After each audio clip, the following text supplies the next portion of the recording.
Hello and welcome to the Game Theory Podcast. I'm your host, Sam Vicini. We're presented by CLNS Media. Today on the show, we've got good friend of the program, Cole Zwicker, continuing on this journey through all of the prospects throughout the NBA. Again, this is going to be the Southeast Division. We're going to go players 23 and under, 1995 birth dates or later, as well as players on rookie contracts. But first, Cole, how you doing, man? Doing well. I think the first NFL preseason game is tonight. So for all us guys who can't stand baseball, which is a large majority, I feel like, of NBA Twitter, at least there's some other entertainment. I know you're a huge Pirates guy. This is a weird time of year. I've actually picked up a book for the first time in 8 months, started reading A Game of Thrones again. So that is where we are kind of right now. We're in limbo between, the end of free agency and the start of training camp, and just trying to make the best of it, man. Not a big reader, really. Yeah. I try to when I can. It's just usually I'll end up watching Synergy late at night instead of reading. So this is the kind of year where I kind of caught up with everybody and trying to get back to those roots of actually, learning something. Yeah, no, I do try and read occasionally. Right now I'm reading a book. I've read all of the Harry Potter books in the last probably month or so. I try and read quite a bit, or at least as much as I can. I'll read at night and, occasionally throughout the day if I'm slow or something. And then also, I've been getting into baseball. I got to tell you, I'm all in. I'm all in on the Pirates now. I am admittedly the most fair weather Pirates fan that you will find probably. I mean, maybe not the most, but I could tell you what was going on in April when most Pirates fans might not be able to, but it gets so busy around the draft that I just totally fall off. But once July, I would say the All-Star break hit, I'm all in. I'm watching every game on MLB TV. I can tell you everything.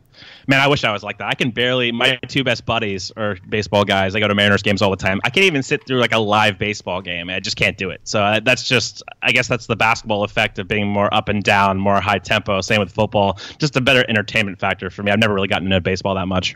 Yeah, no, I totally get that. It's a pretty big change going from basketball, just nonstop, same five guys do everything, no time in between pitches. I mean, that's why I struggle with football a lot of the time. I really struggle with the fact that there are 35 seconds in between plays. But baseball, I mean, I can't say that there's fewer time in between plays. I mean, it's baseball. It's a slow game. seems like an acquired taste that I probably will never develop, but I wish I did, because this is the time of year where watching baseball would be really conducive to one sports schedule. Yeah, and then the next thing I'm going to do is I have a few TV shows that I want to watch. Laura and I are watching Lost in Space right now. Okay. It's fine, but I finally just took the plunge and got the entire Twin Peaks series, which I've seen. I think I've seen the first two seasons 3 times maybe, but I'm diving in. I'm going full Twin Peaks nerd at this stage. I want to know everything. I remember you tweeting about Twin Peaks in the past. I think that's kind of interesting. I never got into that. Maybe something I'll do. I actually started watching Yellowstone with Kevin Costner. I'm telling you right now, Kevin Costner in a Western, that's what he was born to play. Really, really good show. Is it on Netflix? It is not yet. It's on Paramount Network, so I think 241 on DirecTV. Really good stuff, though. I'm here for that. I will definitely watch that when it comes to whatever streaming service it's going to go to. It might be on Hulu right now, for all I know. All right, the first thing that I wanted to talk to you about before we get into the Southeast Division in general is this weird Carmelo Anthony, Dennis Schroder 76ers trade. I was at the Adidas Summer Championships when that deal happened, so I didn't write about it until this week. But what were your overall impressions when you saw that the Atlanta Hawks got a first-round pick for Dennis Schroder, that the 76ers dealt a couple of young players for Mike Muscala, and that the Oklahoma City Thunder, I guess, just jumped in with Dennis Schroder and saved a bunch of tax money? Yeah, I think it's good from Atlanta standpoint. I mean, I think the first round pick they are going to receive is only 1 year, correct? It's lottery protected, and then it becomes 2 seconds. Is that correct? I think that. Yes, it is. I think it's 2022, and it's a lottery protected 2022. For reference there, that is the year of Paul George's player option. So it's unclear if he'll pick that up or decline it, depending on what his play looks like at that stage. Russell Westbrook is guaranteed for that season, but they have no one else under contract. Yeah, so I think you saw the Hawks weren't going to get like a really good first rounder because they were also offloading Dennis Schroder. I think that was built into the price here. I liked it from the Hawks standpoint. You get off Schroder's money long term. You get a first round pick potentially in 2022, first available after the Thunder convey their 2020 pick. That made a lot of sense to me overall. I think he just burned the bridges in Atlanta. You kind of want to rebuild and build around Trae Young. They brought in Jeremy Lin to kind of mentor Trae. That made sense there. I mean, Oklahoma City, I guess you can view it from different lenses. Like you view it as you're trading away Carmelo's deal. You take back a lesser salary in Dennis Schroder where you don't have to stretch Carmelo now, and you're actually getting some production at the backup point guard spot. I get that. I just don't know if Schroeder's going to be able to play next to Russell Westbrook in the playoffs. Maybe that doesn't really matter. They're just trying to get like a dynamic lead guard to back up Westbrook and take regular season minute load off of him. Makes some sense. I'm not huge on it from Oklahoma City's standpoint. And then Philadelphia, the young guys they gave up. I was pretty big on Timothy Luwawu-Cabarrot in the draft. He has not paid off. I think he's kind of too narrow. He doesn't have good enough ball skills. He can't dribble at all in traffic. The shot hasn't translated. He's probably going to get booted out of the rotation in favor of a guy like Zaire Smith soon enough. I'm not sure if the opportunity is going to be there. And then getting off Justin Anderson, I'm not big on him either. I think we're probably going to mention him today. Already 24, 25. I just don't think the shots are going to come along. And getting a guy like Muscala, it's fine. I think Muscala is actually pretty underrated as a stretch five. It's just for that team specifically. You know, Jonah Bolden might play a role this year as like a backup 4-5.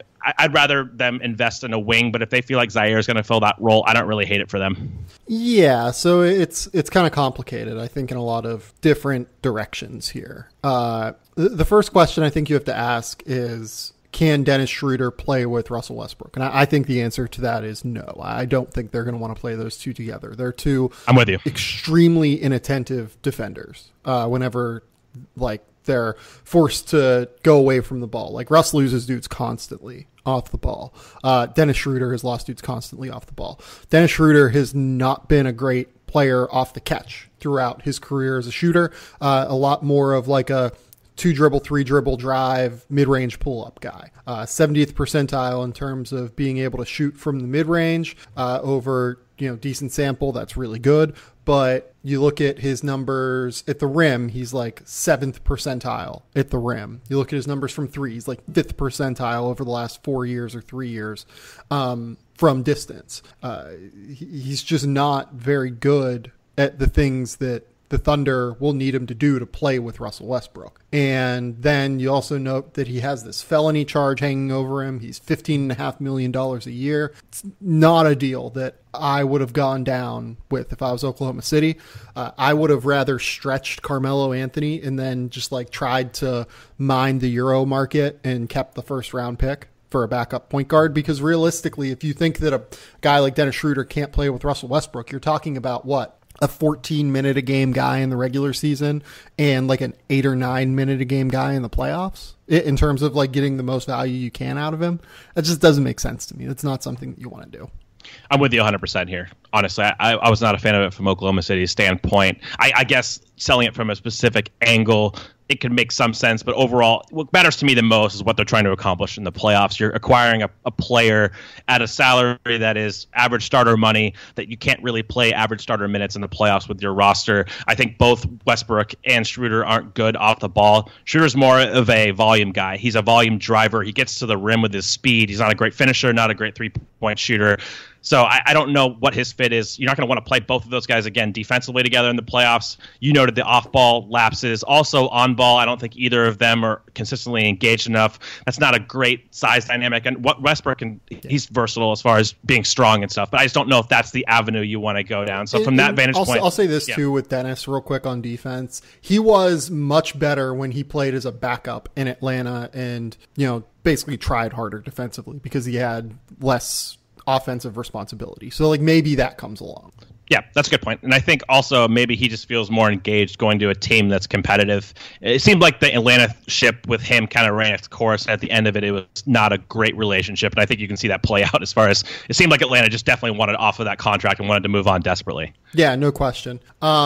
In terms of Philadelphia, I thought this was kind of a weird deal for Philly, just because their center's out there all the time. Like, do you really need a stretch five for the first 4 months? Like, can't you just trade for one later? But I guess that the counter argument to this is they were probably going to have to cut one of these two guys at some point anyway, like in the preseason, just due to their roster limits. So if you're moving one, you might as well move both, I guess, if you really feel that strongly about it. But I mean, I still like have faith in Justin Anderson a little bit when I shouldn't. So maybe that's me.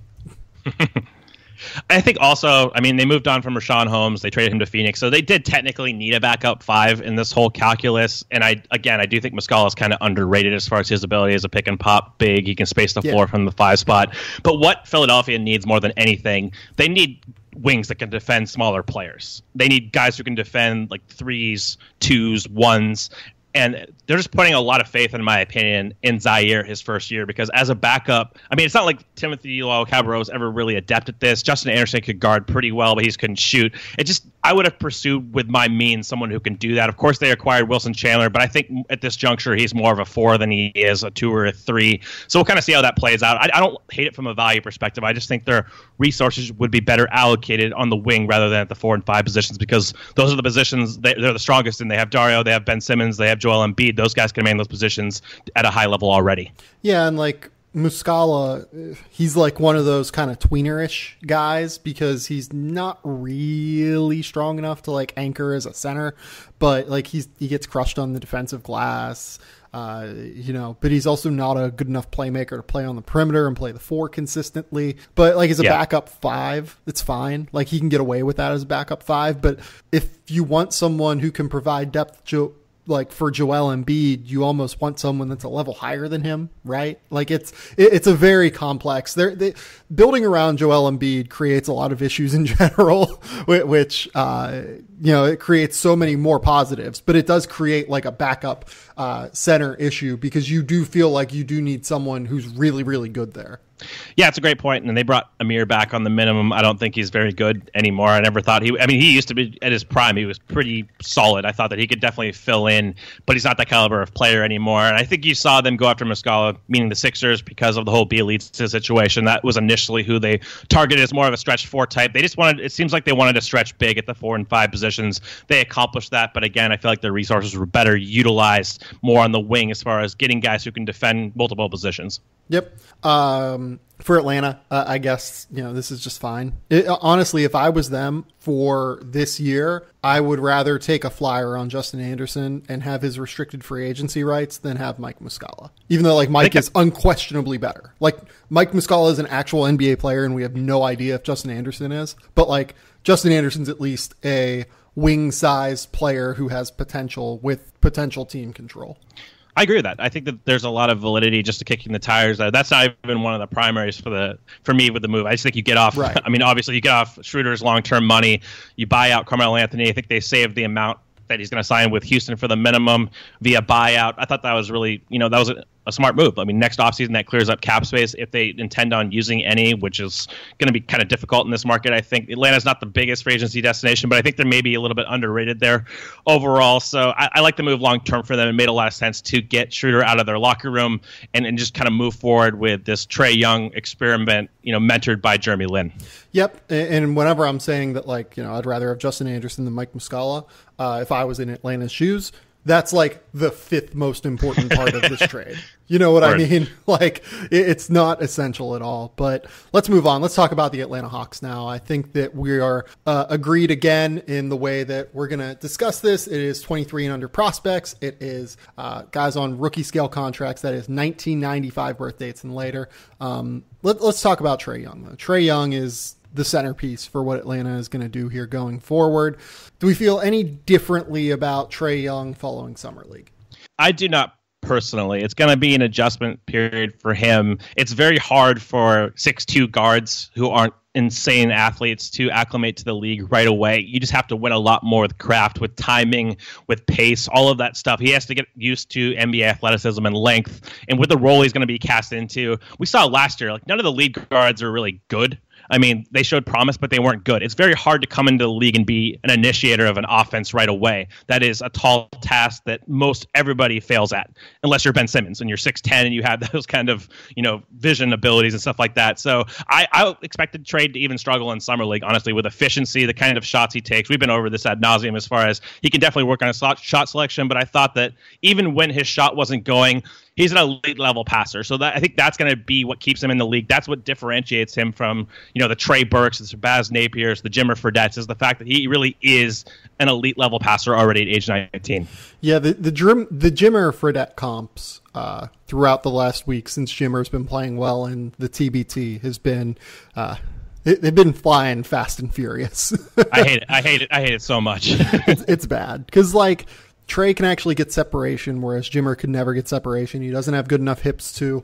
It's all step back for Jimmer, whereas with Trae, it's, you can go forward. You can actually change direction to go forward. You can change pace to go forward.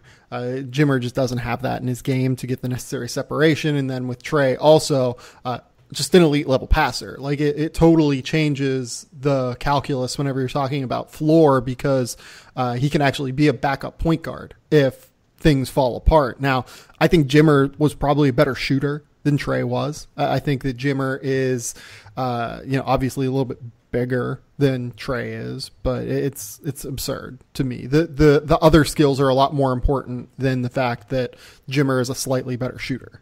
Yeah, and I think that might even be arguable. I think I might side with you. Maybe Jimmer's a little bit better, but Trae's got a faster release. And I do think that Trae's range, I trust his upward momentum shot more than I trust Jimmer's. Overall, I just think that Trae can shoot from deeper range. So I think that'll come through. Maybe Jimmer plays better off the ball. That's one thing we talked about on the Summer League podcast is Trae hasn't really developed there. He didn't show that in Summer League. He's kind of stationary. He has that Dennis Smith syndrome where he gives it up and he wants it back. I'd like to see him run more off screens and be more attentive as far as locating space, getting to open areas off the catch. So that's probably the deficiency I see in his game. But yeah, really high on Trae Young, high on his role on a good team potentially. His offensive ceiling for me is really high. It just comes down to, does he really develop the decision making? Does he develop the off-ball offensive play, and can he be a non-disaster defensively? Yeah, I'm skeptical on the non-disaster thing, and that's why I was slightly lower on Trae than you were throughout the pre-draft process. Funny stat, just for reference sake here, Jimmer Fredette took 154 or 254 threes in his first 2 years at BYU. Trae Young took 328 threes last year alone at Oklahoma. So, maybe Trae at their respective ages actually is a much better shooter than what Jimmer is and was then. Let's go on ahead and move on, though. I guess that having said that, where you fall on Trae is so important within this rebuild, right? Because it's going to ultimately kind of tell the tale of where this organization goes, because I would imagine that they're pretty hooked to Trae for the next 3 years. Wouldn't you agree? Trae's the swing guy. He's the driving force behind this. I'm a fan of John Collins. He's impressed me more. But as far as role and what they're going to play on that team, Trae's the initiator. He's the guy he's the playmaker. He's the guy who gets everybody else involved. He's the focal point of this rebuild. He's the focal point of the team just based on his role. He's the swing guy. He has to hit in order for the rest of this to really matter to an extent. If he doesn't come through and he disappoints, a lot of these other pieces don't make as much sense. Like Kevin Huerter as a floor spacing guy who can run off screens isn't as effective without a guy to get him the ball. It just has a reciprocal effect. It starts with Trae. He's kind of the head of the snake here. Yeah, and I mean, look, I'm someone who, like I said, is a little bit less high than Cole on Trae Young, but I still think he's going to be a starting point guard, and I still think he's going to be valuable to this rebuild. It's just whether or not, like Cole, you think he could be their star player going forward, right? If he hits. I think if he hits, he's a Steve Nash kind of player. I think he's that good. Yeah, so I'm a little bit lower than that. Like I think he's like maybe a borderline all-star, like probably a starting point guard, and that's fine because that doesn't set back their rebuild. And they're going to have multiple high picks here and like going forward. They're probably, like we said last podcast, one of the 3 worst teams in the NBA this year. So they're going to get a high pick. They have 3 first-round picks in this upcoming draft in all likelihood. So like they're in a good spot here going forward, even if Trae doesn't necessarily like go wild and like become an all-encompassing superstar. But I think in terms of developing guys like John Collins, Taurean Prince, Kevin Huerter, the guys we're going to talk about today, having him hit on some level is important. Oh, absolutely. And I think it's important also from a political standpoint. Again, I'm a huge Trae Young fan, but I would have taken Luka at 3. Let's just be very clear about that. Yep. And they traded back, and they're going to, if this goes awry and Luka's a superstar and Trae is even above average, let's say Trae's pretty good, but Luka's a star, that's going to be remembered. That's a big move. This is a risky play, honestly. Again, this is coming from one of the biggest Trae Young fans on planet Earth. But the Luka effect reigns supreme here. Like, even if they are in a good position, I agree with you as far as future picks. Let's say Trae is solid and they get RJ Barrett next year. That's going to be fine, but still, you have to remember that trade in this whole grand scheme. Ooh, RJ Barrett and Trae Young would be really, really fun. I like it. Really fun. Let's go on ahead and move on, though. Let's talk about John Collins. John Collins had a great rookie season. Just absolutely such a fun player to watch. Consistently plays super, super hard. One of those guys that the reason that I had him as a lottery talent in the 2017 draft, whereas most people had him more 18 to 25 range, is that I saw that the athleticism was going to translate fully. He's so quick off of his feet. He is just so much stronger than what I think he gets credit for throughout his lower and middle halves. He can actually hold his position on the glass. It comes from being, if I remember correctly, he was 255 pounds, earlier on in his development, when he was in high school. And then as he continued to age and grow and mature into his body, he filled out a little bit more in terms of muscle mass and maintained that strength while also gaining some explosiveness. And that stuff shows. I mean, he averaged 10 points and 7 rebounds last year, shot 57% from the field, finishes far, far above the rim, 62% true shooting percentage, 23 defensive rebounding rate. There's a lot to be excited about with John Collins, I think, as a starting center. And he showed some intriguing flashes at Summer League in terms of a burgeoning game away from the basket as well. I'm very in on him as an offensive center for a lot of the reasons that I liked Marvin Bagley as an offensive center. I think that Collins is even more fluid as a face-up guy, but I think it starts with him as a play finisher. Like you said, incredibly quick off the floor. On short rolls, he gets to the basket lightning quick on one dribble finishing attempts. He's got incredible body control mid-air catching lobs. He can really catch a lob and adjust in mid-air and lay the ball in. You just don't see a lot of bigs who have that kind of coordination. So very high level as far as a 1-5 pick and roll guy. And then we saw in Summer League this year, he did shoot 34% from 3 his rookie year, 0.9 attempts per 36. So not a huge volume, but you watch his mechanics in person, they're pretty convincing. I think he's going to be able to shoot NBA level 3s. He's going to be a dual threat, pick and roll, dive, pick and pop guy. He has the ability to attack off the dribble. That's the most impressive thing for me is in the Utah Summer League, he took Jaren Jackson off the dribble, I think twice, got by him, finished at the rim.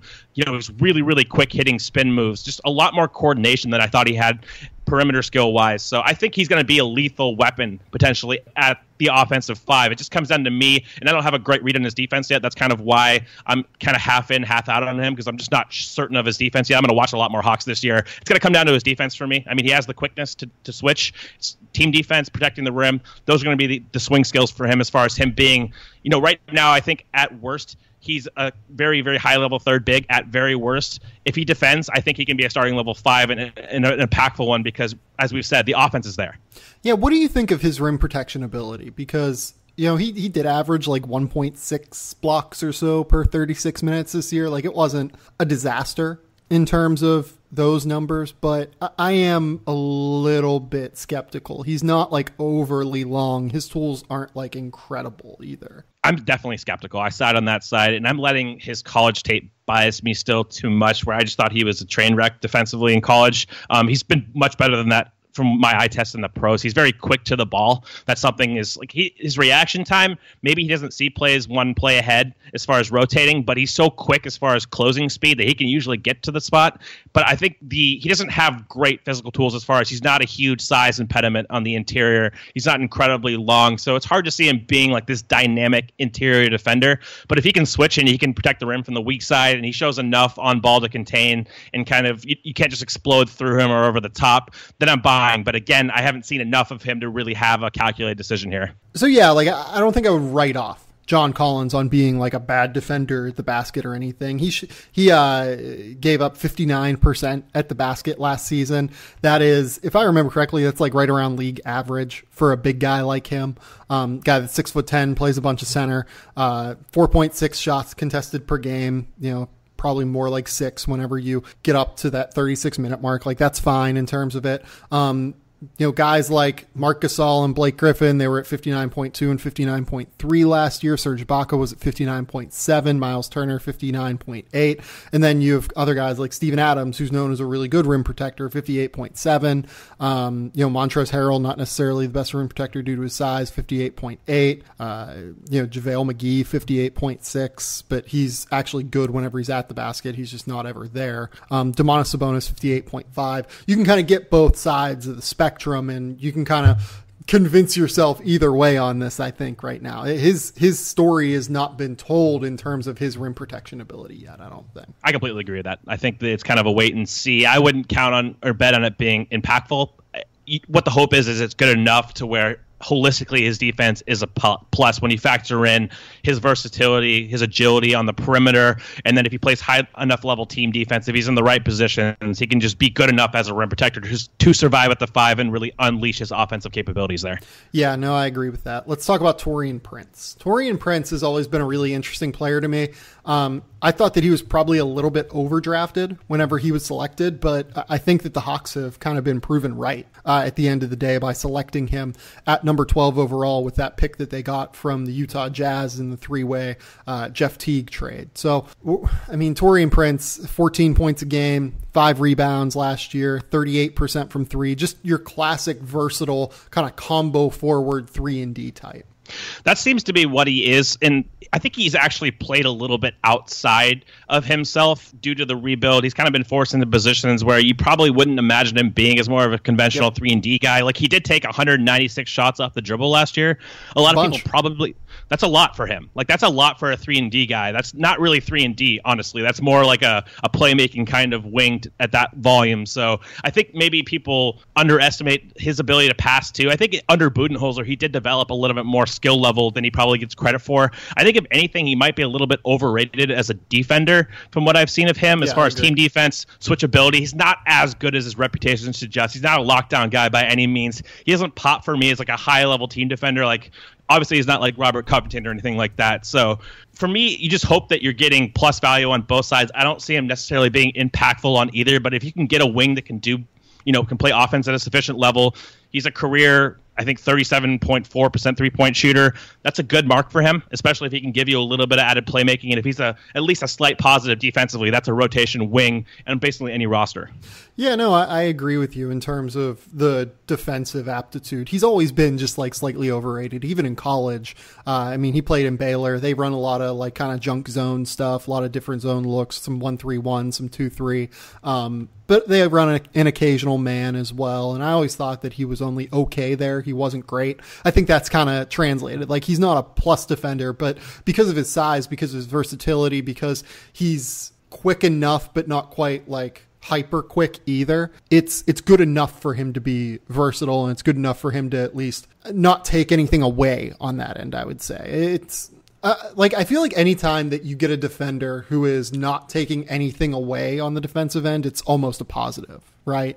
Exactly right, especially when you're a 6'8" wing who can shoot like sub 40%. I mean, let's see if he can get all the way. He was 38.5% last year. Maybe he can get to 40% from 3. That's a valuable player in the modern game, even if he's not necessarily impactful. The modern game is a lot about not taking things definitively off the table. If you can be average at a lot of things and you play the wing spot, again, that's a low-end starter and definitely a rotation player on a lot of teams. Yeah, like I would say right now, I feel confident saying that Taurean Prince is an NBA starter. He's 24 years old. Will play most of this year at 24 years old. I think he is going to settle in nicely as a 15, 16 point, 5 rebound, 3 assist a game guy who plays average defense, and that's valuable. That's totally fine. Absolutely. It absolutely is. I think we can kind of move on at that stage, because it's not that Taurean Prince isn't good. Like, he's very clearly, we just kind of said that he's very good, but it's like almost a boring package of skills to talk about, right? There's just not a lot of nuance there. Like, again, I think he's played outside the realm of what people pigeonholed him as, which is good for him. Like, I do think maybe his passing is a little bit underrated because Budenholzer is really good at eliciting those skills out of guys who are only like somewhat capable. But yeah, there's just not a lot to his game, and that's fine. That's just what the case with most like kind of 3-and-D-esque wings are. Yeah, and you mentioned the idea that, he's taking too many shots off the dribble, where a lot of those shots off the dribble happen from what I've seen of him. They come in the mid-range. If you look at his percentages from the mid-range last year, he shot like 30% on 150 shots from 10 to 23 feet last year. That's not good enough. Like for him to be taking those shots, but honestly, he shouldn't be taking those shots. Like as soon as those get excised from his game because he's put in a more realistic role about what he should be doing on the floor, I think it's going to be fine. Like I'm not worried about that. Exactly right. And that's what I was trying to convey with the playing with outside the realm of himself. If you substitute those pull-ups for more shots from three off the catch, I think he's going to improve offensively. Yeah, no question. I mean, 54.9 true shooting percentage last year for a guy that shot 62% at the basket and shot 38.5% from three. It kind of shows just how much those mid-range off the dribble jumpers that he probably shouldn't be taking ended up tanking his efficiency just because, it's fine. Like it's just not a skill set that he has right now. And given the fact that he turns 25 this year, probably won't have at some stage, but he doesn't need it to be a very effective player.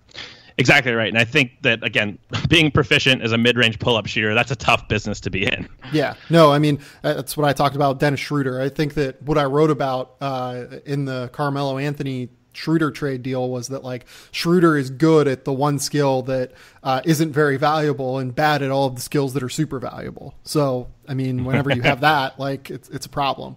Let's talk about Kevin Huerter. Kevin Huerter and Taurean Prince, I love that potential combination together because Prince will give you some athleticism. He'll give you some length. They are going to need like an actual standout defender next to those two guys, I think, as opposed to Prince, who's more, as we've mentioned, like an average defender. And I don't really have faith in Kevin Huerter's defensive ability at any stage. If they can find a really good defender who can play, realistically the 2, 3, or the 4, given Huerter and Prince's size, I think it would really, really help them be able to round out this roster around Trae Young and John Collins as kind of centerpieces. They could really use like a 3-4 combo forward defender, like a lot of teams could. That's one of the hardest archetypes to find. Like, again, conceptually, like an OG Anunoby would fit really well on this roster. They just need somebody with that kind of defensive stopper ability. As far as Kevin Huerter, who'd be really fun on this team? Hit me. Zion Williamson. If you put Zion Williamson on them in 2019, like say they get like the 5th overall pick. Yeah, he would be. And then Nasir Little would be awesome on this team too, because he's like that kind of that 3-4. He's more obvious, but yeah, I like Zion too. Yeah, no, Nasir Little is the better pick. Don't get that mistaken. I just mean in terms of fun, because I'm imagining Trae Young and Zion Williamson and John Collins dunking all over the place while Kevin Huerter and Taurean Prince stretch the floor. And I'm very much here for that, obviously. As far as Kevin Huerter, very high on him. Obviously, he was number 11 on my board. That's probably one of the higher ranks you will see in regards to him. I think he ended up being universally like a top 25 guy, but I'm really high in his ability to shoot off motion. He did that at a high level at 6'7". In college, we saw that proclivity. I think that's going to translate as far as his ability to run off a floppy set, run off a pin down. He can get a shot off quickly with backward momentum from 30 feet. Everybody's going to point to kind of the Hawks are trying to recreate this Steph-Clay dynamic. Of course, it's very unlikely that Trae and Kevin Huerter become that. As far as borderline, not going to happen. But as far as I can appreciate conceptually what they're trying to accomplish, I think Huerter is a knockdown guy basically off the catch when he has his feet set, especially. He can bring some secondary playmaking. I think that's he has a point guard's mind. He doesn't really have point guard athleticism. So it's going to be in more select, secondary actions and stuff, but he can run off a dribble handoff, pass over the top at his size. He's going to bring offensive value a little bit in areas where you wouldn't expect via passing and the ability to handle the ball competently. I'm actually okay on his defense. I think that he's going to top out maybe at average, but if you can have an average player again who is a really high-level shooter offensively, I think that's what you're looking for in the modern game, especially from the two-guard spot. Like you noted, really like his fit next to Taurean Prince conceptually, bringing that more, I guess, traditional nomenclature 2-3 dynamic as far as shooting guard, small forward. They fit well conceptually together. So the roster from 1 to 3 makes sense, but as you noted, they need kind of somebody that's going to play high-level defense mixed into that. Yeah, so, I had Huerter at 22. I think, at the end of the day on my board. I love the offensive skill set. I think he's a little bit better at attacking closeouts than what he's gotten credit for so far. He's actually like pretty sneaky as a ball handler. Very, very good passer, as you mentioned.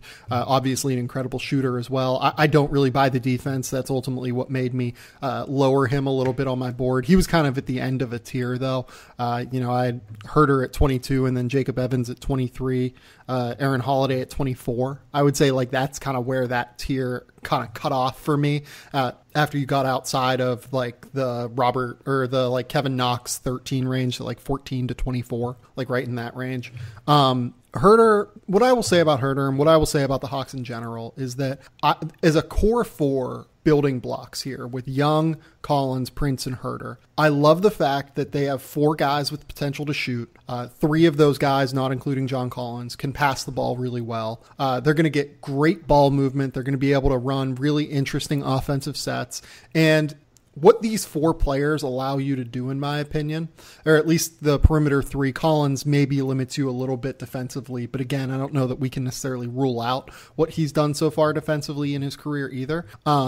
I love the fact that they don't limit you at all in terms of roster building.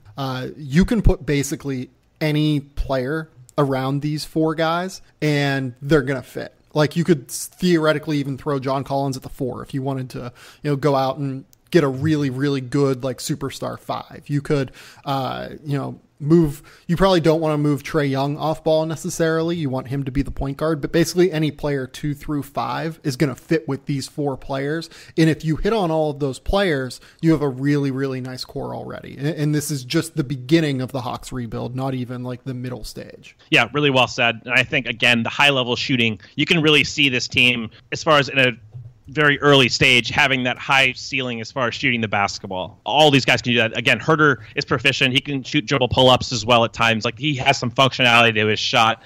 And I think the passing is going to translate. He can initiate sets at times as far as not getting to the rim, but letting Trae run off the ball. I think Huerter's a good enough passer where he can do that. And I don't think they had another guy on their team that had the ability to both shoot off the dribble and then pass that way, allowing Trae to kind of, if he ever develops those off-ball tendencies, to run off ball. So I'm big on that backcourt. Again, I like Huerter defensively as far as being maybe average just because of his positional size, and I think he's got pretty good feet, and off ball he's good enough as far as making rotations. So if this was a Landry Shamet situation where he was 6'4" and narrowly built, I would be much more negative on his defensive projection. But again, I think that maybe his positional size is a little bit underrated here. Like he's not quite as tall or big as Kyle Korver, but he is kind of approaching that level where Korver can survive in the playoffs in a lot of different matchups because of that size. I think that's going to help Huerter. My last point on him is a lot of the pre-draft, you saw the pictures circulating around the internet as far as he really jacked up and he looked bigger. Saw him in Summer League in person about 2 rows up. He did not look that big. I'm just going to be honest. He's a very skinny dude. Like he has always been a very skinny dude. I mean, we can talk about the pre-draft process and making guys look better than they necessarily do in terms of body and in terms of explosiveness. But that's part of the reason that I don't really buy him as a defender is I think that his natural body type is very thin. It's definitely more thin than it is to the level that he was portrayed in some of the pictures. He just didn't look that physically imposing at all. So let's move on to this next tier of Hawks guys. DeAndre Bembry is who I have next. Would you have Omari Spellman next? No, I would have DeAndre Bembry next. Okay. Bembry is interesting in a lot of different ways because if you guys remember him as a pre-draft prospect and at St. Joseph's, he was a kind of a big 6'7" point guard almost for them, like kind of a combo guard who averaged 17 points and 8 rebounds and 5 assists a game. Very good vision, but kind of plays at his own pace. Like he's kind of a kind of a slow change of pace guy, not super explosive, can change direction a little bit, but is relying more on just kind of getting by on change of pace. Not a great shooter in college. Did shoot 37% from 3 this year on 30 attempts. We probably should not read too much into that necessarily. But his future is going to be told on the jump shot. I think that he has to shoot and he has to really lock in defensively or else he's probably going to be out of the NBA within the next 3 years. we talked about off air how your weakness, kind of blind spot in the draft, is like these scoring kind of combo guards who can really fill it up and shoot the ball off the dribble, especially. Mine has traditionally been this archetype right here, as far as DeAndre Bembry, a guy who profiles as a two-way player who can dribble and pass at a high level, makes good decisions, but it doesn't really matter that much without the shot, right? He doesn't have shot functionality. He's not going to run off screens. Yep. He's mostly a catch-and-shoot guy. I'm not really buying his shooting long-term as far as being super versatile. I mean, I think you're lucky at this juncture if he's a spot-up guy and he's proficient from three. He's also like basically a 50% free throw shooter over his career, 25 of 49. Again, really small sample size. But if you watch his mechanics, I think maybe he improved a little bit under Budenholzer, got a little more confident as far as footwork too. But I don't know how comfortable I'm projecting his shot as. And without that, honestly, the rest of his game doesn't matter. And I really like the rest of his game. That's the thing about him and why I liked him so much as a prospect is I think he's a really sneaky athlete. He's actually a really good finisher around the rim. He's got good pop, good body control. He can make reads on the move. He's a good passer. He kind of played that kind of point forward role in college a little bit. I think the IQ is there, the defensive ability. He's never going to be like an impact defensive player at his size, but he's pretty good. He plays a little bit bigger than his size defensively. So I like so many aspects of his game, and I see him profiling, if he can shoot the ball off the catch, to winning basketball, just because I really do trust his decision-making as far as in a secondary sense. But it's just hard to really ride with someone like this in the modern game just because the three-point shooting, again, is the most important skill for an off-ball wing player. So unless he's really initiating your sets, which I don't think is a good enough pull-up shooter to do, obviously, I don't know how high the ceiling is here. Yeah, like to me, with this skill set as it currently stands, if he became a good enough ball handler, distributor, it's almost like big backup combo guard, right? Like that. Yep. That's what you're hoping for.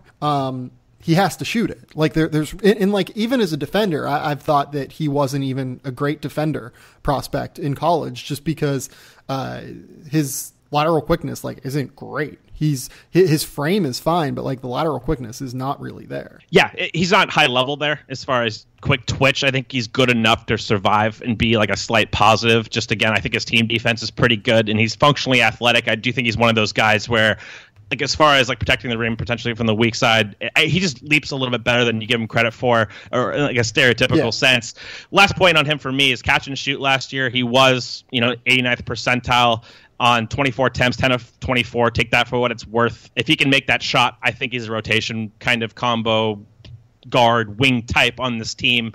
I just never see the shot being high level enough to really be a starting caliber player. Yeah, there's a ways to go there. Let's talk about Omari Spellman.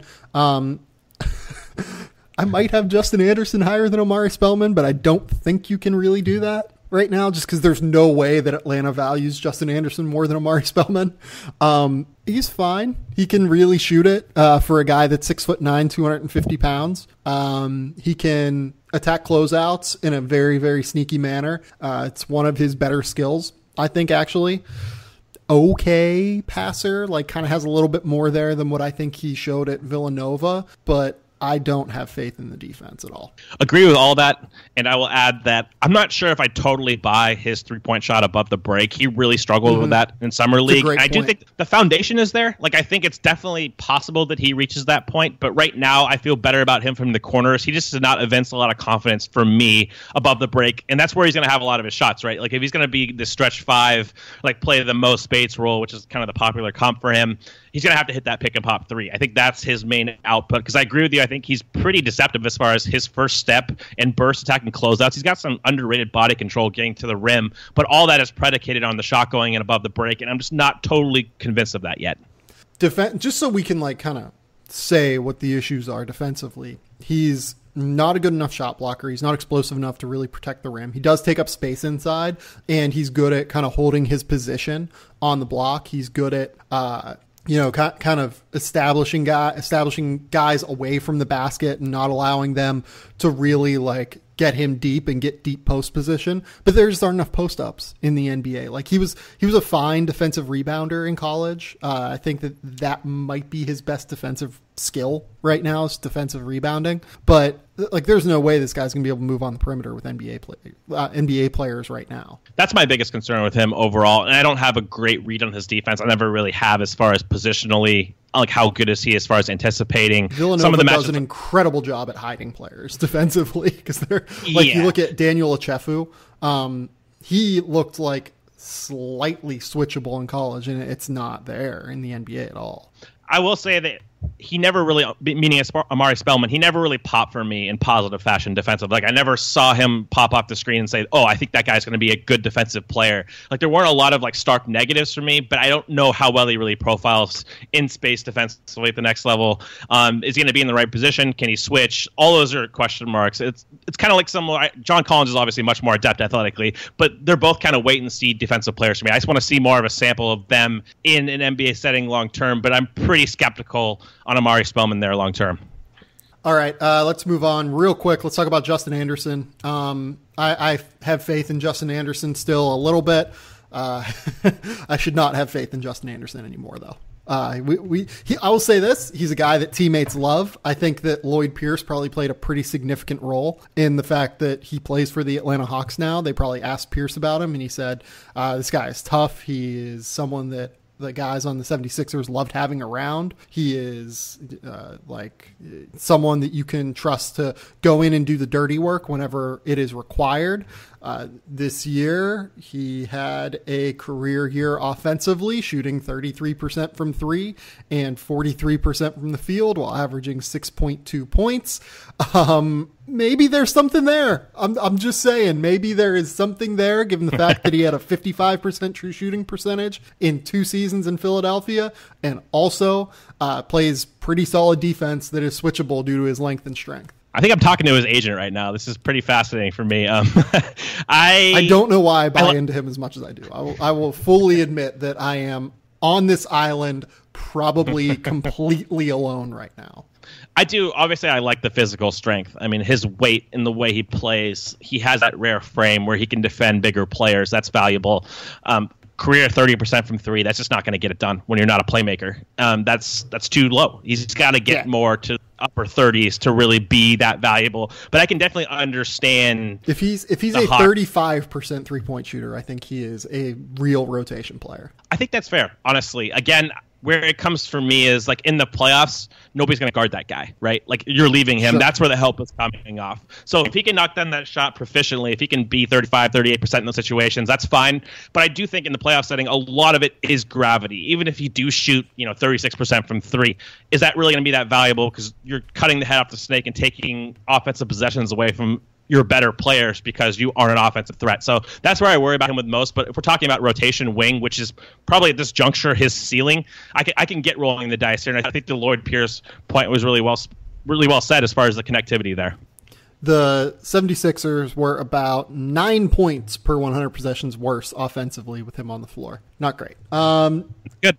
Tyler Dorsey. Are you a Tyler Dorsey guy? No, I actually went on like kind of I want to say like a spree against him during Summer League just because I couldn't stand watching him play. And there was actually some pushback. I think somebody prominent within the college basketball sphere, because I tweeted something like, I can't physically watch Tyler Dorsey play basketball anymore. And like somebody responded saying like neither could Pac-12 coaches or something because he was killing them or something like that. I was like, yeah, that's great. That's really applicable to the next level of play, obviously. But I think Tyler Dorsey, he's going to be good, especially overseas. Like, the guy can score. I just don't know what his role is in the NBA because he can score. He doesn't have good vision. He's not a good enough shooter, in my opinion, and he's not a good enough defensive player. So for me, he might stick around another year or so, but I see him being a high-level player overseas. Yeah. Oh, yeah. Dinos got you. Dinos was his AAU coach. Got it. There you go. Yeah, I think that his career is ultimately going to end up with him in Greece, in being like a very high level in Greece. He will play for like Olympiacos or Panathinaikos. He has Greek citizenship, so like it makes a lot of sense for him to be there. And I think he will make millions of dollars overseas playing basketball. But right now, it's kind of hard for me to see him as an NBA player, just kind of given his game at this stage. He would need to be like a 42% 3-point shooter, I think. I agree with that. Is there anyone else here? I've got Daniel Hamilton on this list. Do we care about Daniel Hamilton? I don't know enough about his game, frankly. He just never played enough in the NBA to really have a sample. I know he can't. He had playmaking traits in college at positional size, but he's another one of those guys who just can't shoot that well, and it doesn't really matter. Yeah, like Daniel Hamilton's game is that he is kind of a 6'5" point guard, 6'6" point guard. I think he's listed at like 6'7". I don't think he's actually 6'7". I think he's probably like between 6'5" and 6'6". Very, very skinny. Not super explosive as an athlete. If you look at his G League numbers, like he averaged 16, 9, and 8 a game. He can really pass it for his size, and he's a tough physical rebounder, but the efficiency has just never come because he's not an explosive finisher around the basket. He's not a good 3-point shooter. Despite those numbers, he had a 52.3 true shooting percentage, mostly because he's pretty good at getting to the foul line, but there's just not quite enough there, in my opinion. Yeah, and I think the last guy, they have Jalen Adams on a 2-way, correct? My guy. That's my guy. Shout out Brad Rowland. Shout out Robbie Callan. Jalen Adams gets buckets. Take it away. Jalen Adams, really good scorer, really good pull-up shooter at 6'2" out of St. Bonnie's. You look at what he did in Summer League. It was not super great. He shot like 39%, but he shot 38% from three. Didn't get a chance to pass it a ton, but got into passing lanes defensively. He needs to be a little bit better defensively, I think, to really make an impact as a actual NBA player. I think that his ceiling is backup point guard. Like, I think he can actually be a pretty real backup point guard. And like in college, he was kind of like Trae Young light. So it's interesting to me that more than anything, what this says to me is that Atlanta is targeting pull-up jump shooting and sneaky passing ability within the way that they're going to build their roster from the guard position, because that's what he does. He's a pull-up jump shooter, really quick release, really efficient shooter, shot 44% from three last year, 44% from three as a sophomore, 39. If you look at his last 3 years, it's like right over 40% from three over the last 3 years of his college career. He's a good player. I am a fan of taking this flyer. I had him in the top 70 of my draft board. I agree with all that. I think that it's a worthwhile flyer to take, even if he ends up in the G League most of the year. You have a guy who, at least at his ceiling, can be a backup point guard with his pull-up ability. So I don't mind it at all. You know what Jalen Adams doesn't need? He doesn't need hymns, but plenty of people do. 66% of men lose their hair by age 35. But the thing is that when you start to notice hair loss, it is too late. If that hairline is slowly starting to move backward, shout out Trae Young, and you have any bald spots, how will you feel a year from now if it's business as usual up there? Do you want a bald spot to pop up, or do you want to do something about it first? ForHims.com is a one-stop shop for hair loss, skincare, sexual wellness for men. You can really take care of your potential hair loss with ForHims.com. Hims connects you with real doctors and medical-grade solutions to treat hair loss. These are well-known generic equivalents to name-brand prescriptions to help you keep your hair. No snake oil pills or gas station counter supplements. Prescription solutions backed by science. There's no waiting room, no awkward doctor visits. You can save hours by going to forhims.com. It is so easy. I cannot emphasize this enough. I endorse this product wholeheartedly. My listeners, for anyone who wants to give this a chance, get a trial month of Hims for just $5 right now while supplies last. See the website for full details. This would cost hundreds of dollars if you went to the doctor or a pharmacy. Go to forhims.com/game theory. That's FORHIMS.com/game theory, GAMETHEORY, forhims.com/game theory. The Charlotte Hornets, this one is not going to take as long as the Atlanta Hawks one did. They have Miles Bridges here. He's the number one prospect on this list for me. We like this pick for them. We think it makes a lot of sense for them. We think that he can actually play basketball, right?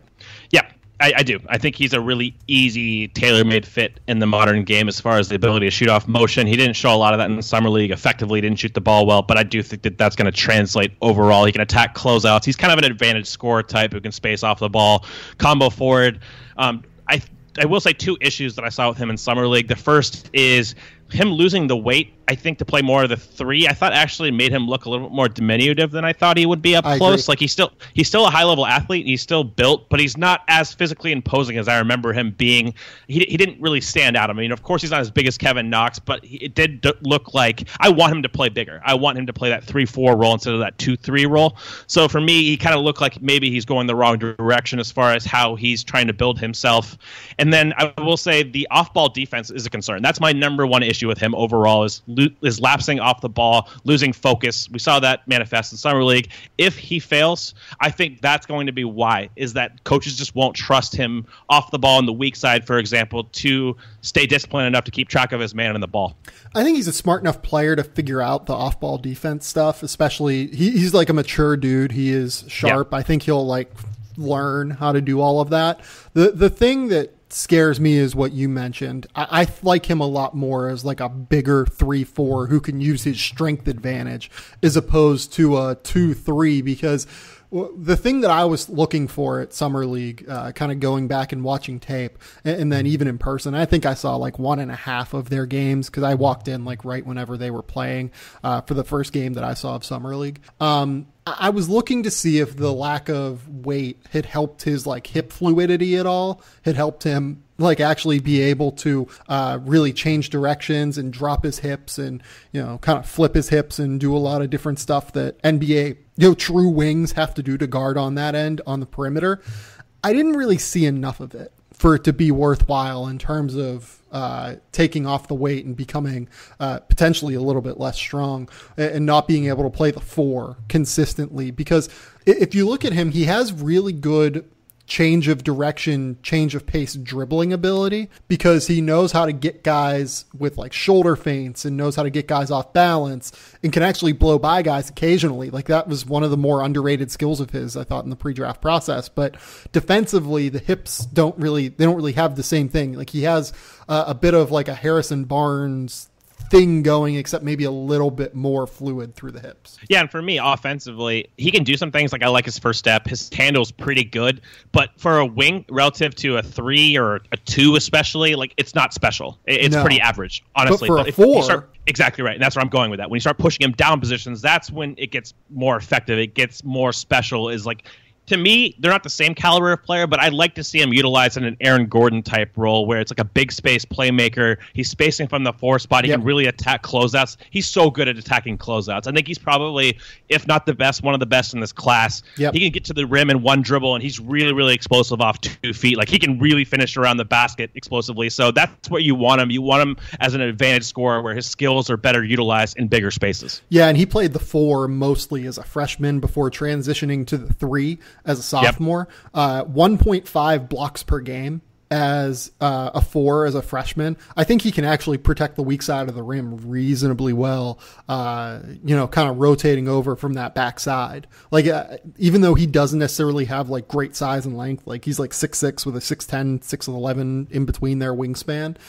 because he's so bouncy, he can actually kind of still create an impediment there. Yeah, exactly right. And we'll talk about this guy eventually when we talk about draft prospects in 2019, but it's the same kind of effect with like a Zion Williamson, who's obviously a better leaper. But when you have that caliber of bounce where you can really high point balls on the glass, you're explosive off 2, you can compensate for the lack of reach and the lack of just physical size. Yeah, like Miles Bridges genuinely could win a dunk contest one day. Like he is that explosive, I think.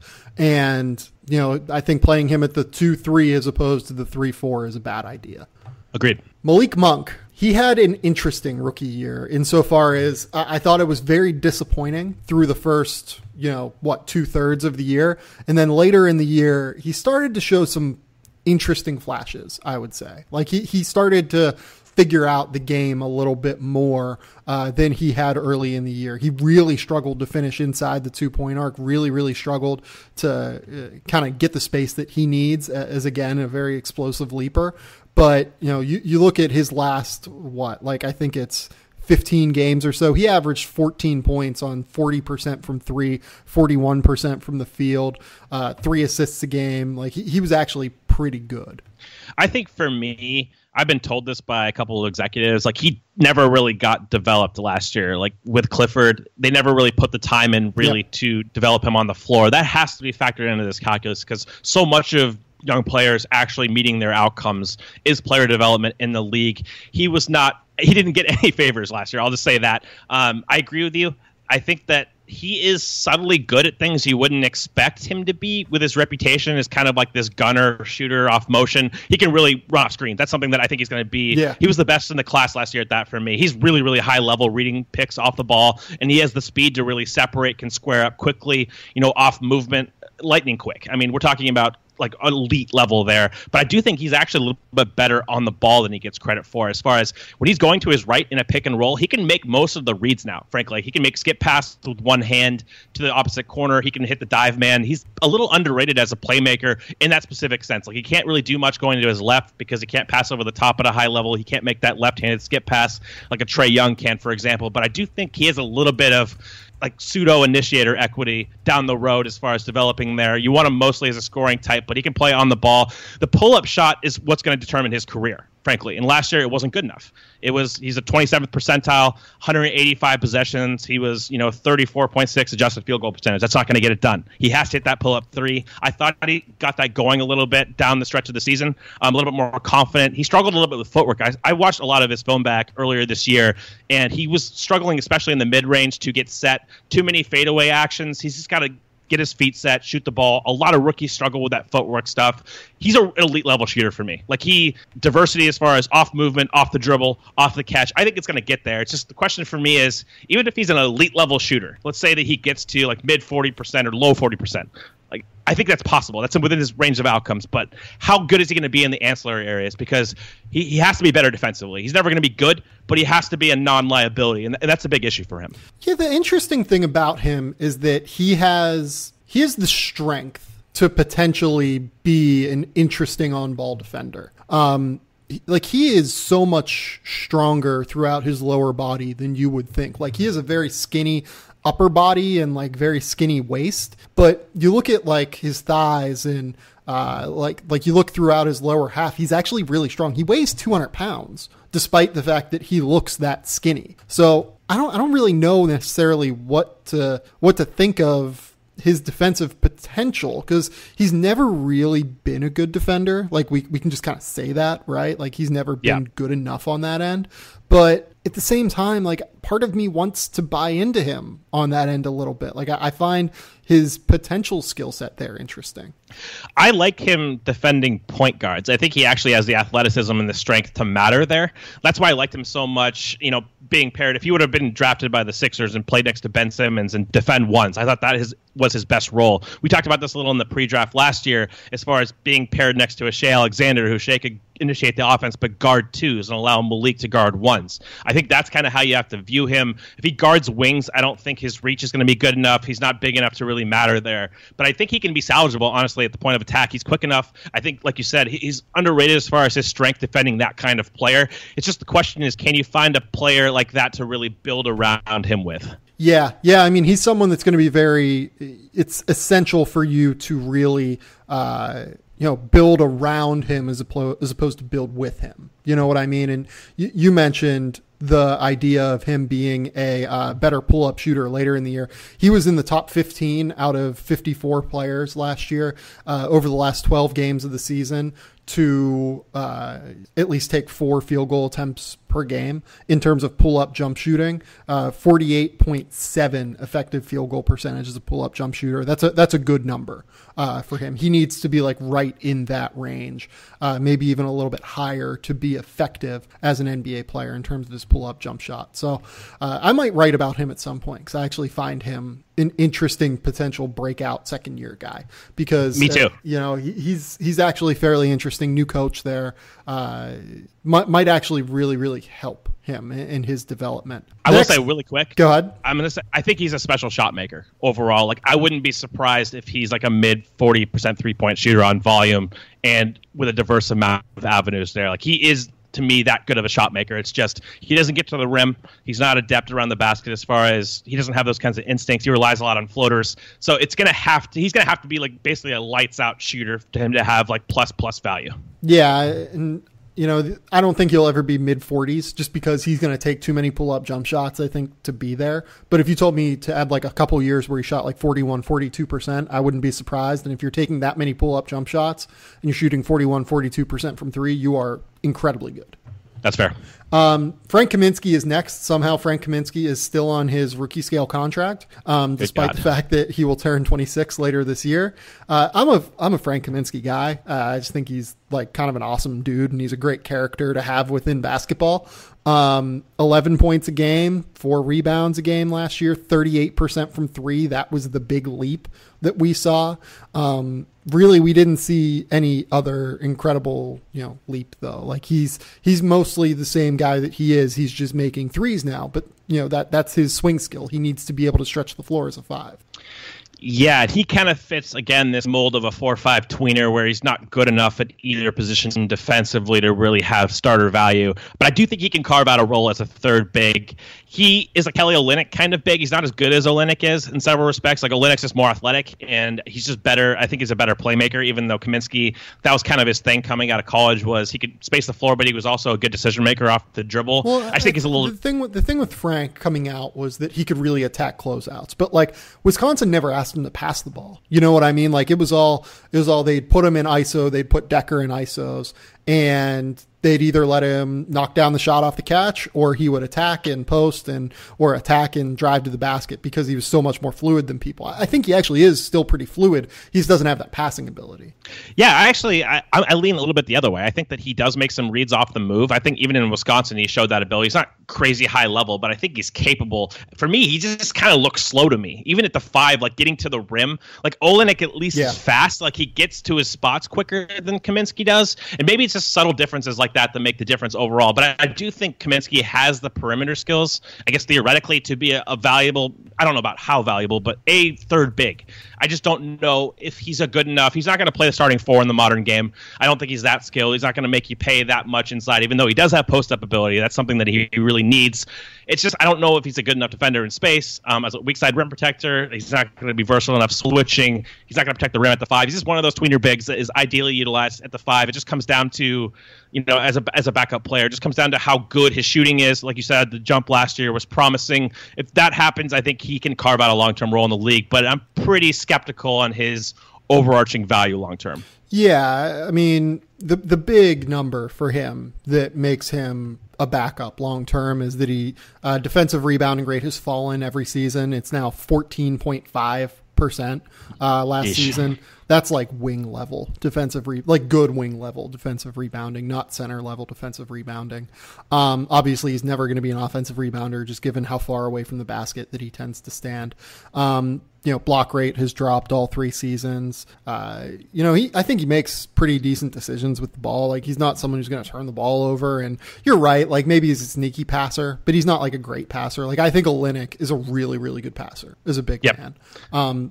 Kaminsky is like a level below that. Yeah, I think he's a backup. I think that he's probably going to be in the league for 7 or 8 more years, but he's going to be a backup big. I think one more point about him offensively is he's a big that can run off screens. Like he did that 6-7 possessions last year. He was actually pretty effective doing it, 81st percentile. I like that. That's another Olynyk dynamic where he can really come off a pin down and shoot a 3. I think Kaminsky has that kind of fluidity, and that's kind of going to help him offensively, especially in a backup role, because he has a functional jump shot, so he can kind of do a lot of different things that you wouldn't expect a 7-footer to do. Yeah, no, I'm really interested in his development. But I think that a lot of what you see is what you get here. Just because I like the character of Frank being in basketball. I like the fact that he is an interesting human being who thinks for himself. But also, like, I think he kind of is what he is as a basketball player. Agreed. Who's the next guy you have here? I have Willy Hernangomez next. I do too. But I don't feel like super great about it, but at least out of the rest of the guys, he kind of feels the most to me like there's an obvious role for him. It's kind of that backup bucket getter role at the 5. High usage, can score in the post, great offensive rebounder, just really big dude. I mean, in summer league, he even looked kind of plotting, which is always going to be his deficiency, is space defense. But as far as a guy who in a backup role can come in, can score, again, can crash the offensive glass, I think there's an easier role to fit with him than there are a lot of these other guys. Yeah, no, I think that I agree with you. I just don't know that it's going to be on this team because I think I would rather have Frank Kaminsky than Willy going forward. Me too. Yeah, like he's a good rebounder. He is a very good offensive rebounder. I think that's probably his best skill overall as a player. Just knows how to carve out space, knows how to play. That stuff really comes in handy, I think, whenever you're a backup big man. Having said that, I don't love the way he moves on the perimeter defensively, which has always been the kind of question mark with him. And offensively, he just doesn't do anything away from the basket. Like he's pretty much at this stage just a finisher, pick and roll guy. Going to rebound the hell out of the ball. That's kind of it. I will say he has been experimenting. He did shoot a couple corner threes in summer league. I'm not sure if I necessarily buy it, but he did knock some down. I think he shot knocked a few 3 or threes 4 this down year for Charlotte too. Yeah, so maybe he's going to expand his range and that gives him other avenues. I'm not sure if I'm to the level where I think he's a real shooter instead of a fake shooter, but we'll kind of see over time. That'd be an interesting wrench to throw in this whole equation if he can really shoot a corner 3. Yeah. I think he's an NBA player, though. I'll say that. Like, he might get to the stage where, like, a Madrid or a Barcelona calls and offers him more money than he will make in the NBA, but I do think he's an NBA caliber player. I agree. I had him and Kaminsky in the same tier overall. I think both are NBA caliber players. I just think they have limited upside, but I see their value as far as backup roles. Dwayne Bacon next. That's what I have. Dwayne Bacon is interesting. He's 6'6" and athletic enough to play the wing. Actually was like kind of a rotation guy this year for Charlotte, played 53 games. He started 6 games. I mean, the key for him is efficiency and jump shooting. He has to shoot threes, and that just hasn't happened throughout the course of his entire career. 28% as a freshman, 33% as a sophomore, came into the NBA, shot 26% from 3 on very limited attempts for Charlotte this year. So if he shoots it, I think he's a rotation player. If he doesn't, he is probably not an NBA player. Yeah, I have him in this giant fringe category. I might actually have Devonte Graham over him long term. I think he's got an easier to carve out role as like a backup point guard potentially. Bacon is the kind of archetype that I almost always fade in the draft as far as being a college scorer who isn't a great shooter and who doesn't have like crazy athleticism to get to the rim and isn't like a good defensive player. I think he got minutes last year largely like in de facto fashion. It's not because he was doing anything really affirmatively good. They just didn't really have anybody. They didn't trust Monk for some reason in the beginning of the season. I mean, obviously Monk struggled defensively, of course, but I'm not huge on Bacon overall. I mean, to me, the 3-point shooting is where the emphasis is. Like, he can shoot some mid-range shots off the dribble a little bit, but it's not that valuable because he's not going to create for others at a high level or himself efficiently, and he's not a good enough 3-point shooter. So if this continues, I don't think he's an NBA player, but at least he has the physical measurables to maybe last long-term at 6'6", 220 pounds. It's just, it's hard to really foresee him being even rotation caliber if he doesn't shoot the ball. I mean, he can't shoot 26% from 3. That's just not going to get it done. Yeah, and we can kind of move on from him. I liked what I saw from Devonte Graham in summer league. He played 3 games. He kind of got hurt in the last one, if I remember correctly, and then had to sit out the rest of summer league. Good vision, solid on-ball defense. He missed all of his 3-point attempts, but I don't really care about that because we have a very, very, very large sample of him knocking down threes. He was a 41% shooter from 3 over 723% or over 723 attempts from 3 at Kansas. He was 42.5, 44.1, 39, and 40.6 over his 4 years from 3. He can shoot. I'm not worried about that as long as he keeps bringing the vision, keeps bringing the on-ball defense. Very good backup point guard. Agreed. And I think that's why I kind of lean him over, a Dwayne Bacon long term, because the role is easy to project as far as he can shoot the ball off the dribble. He can initiate an offense as a backup role. We'll kind of see how good his playmaking for others is. I think he made some good passes in summer league. Never been totally sold. He's never really popped for me dynamically as a player, but at least you can see conceptually how he'd fit into the modern game. We'll kind of see how good the shooting translates. I'm with you. I think I expect him to be obviously a better shooter than he should in summer league. We'll see if he can get to the rim at all. That's something he hasn't really shown as far as 3-level scoring ability. I don't really believe in his finishing, but there's a role for him. Yeah, let's move on to Miami here. Bam Adebayo is the guy that, I think he's the clear number 1 guy on this list, even though Justise Winslow continues to develop and, maybe he is what he is at this stage, is like kind of a combo forward who can pass and dribble. But let's talk about Adebayo first, because I think his ceiling is like legit starting center in the NBA. I think it depends on the shooting with him. Like, if he can shoot the ball, he is kind of a projectable shot. It looks pretty aesthetic. Just the sample is too small yet to really have a definitive opinion on it. I do think he can be a lob catcher for sure. I love the way Miami uses him. Frankly, I think Spoelstra is what he does with him as far as a screener on dribble handoffs, really utilizes his passing ability and his frame as a dribble handoff guy. So he's adept there. He can play on the perimeter. But at the end of the day, that's dependent on having the requisite shooters, because I don't think a lot of teams care if he has the ball at the top of the key and he's handing off unless those shooters are dynamic. And right now they do have the infrastructure. Like, Goran Dragic is an issue shooting off motion. So is Josh Richardson. So those guys can play in that role. But long term, you hope that Bam can stretch out to 3 and kind of allow you to play 5 out, because I do think the coordination is there. I don't buy like point Bam in summer league. I don't think he's going to initiate your offense, but I will say that his coordination is much better than I gave him credit for. Like, he can sidestep you. Like, he had a couple plays in pick and roll where he legit darted around a big at the rim on the move at basically full speed.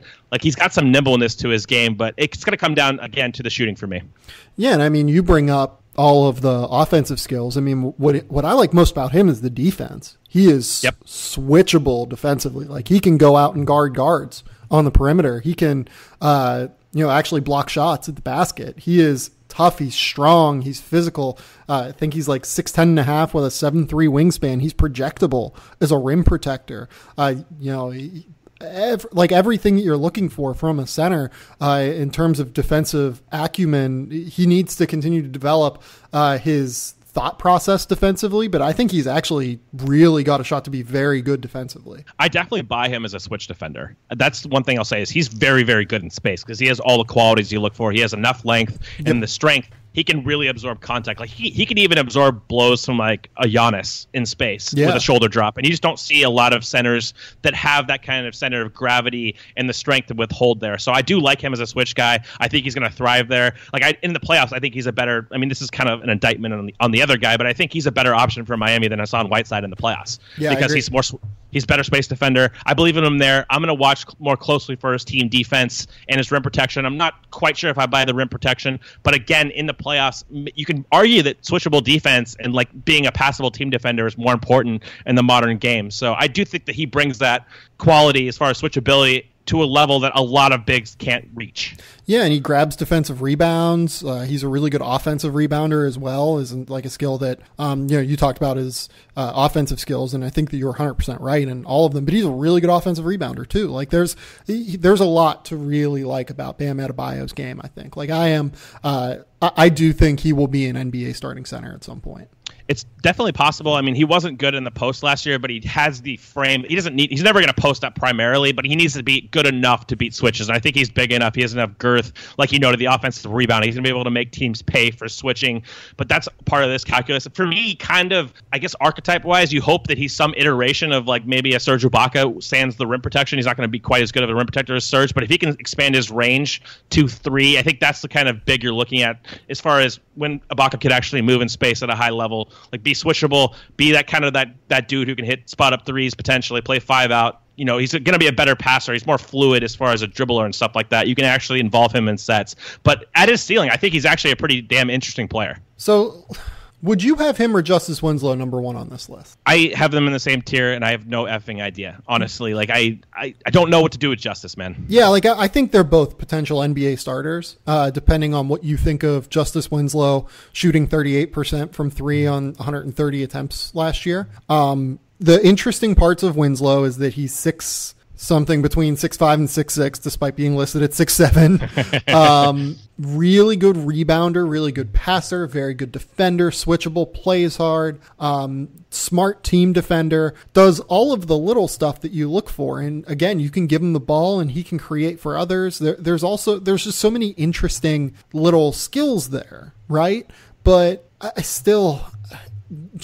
it's hard for me to see, unless he is like a real 3-point shooter, how he's not a playoff liability. Yeah, he just doesn't elicit a lot of gravity. We saw that in the Sixers series, even when he was confidently knocking down shots. It might have been game 2. I can't remember. It was one of the first 2 games where he got hot from 3 off the catch.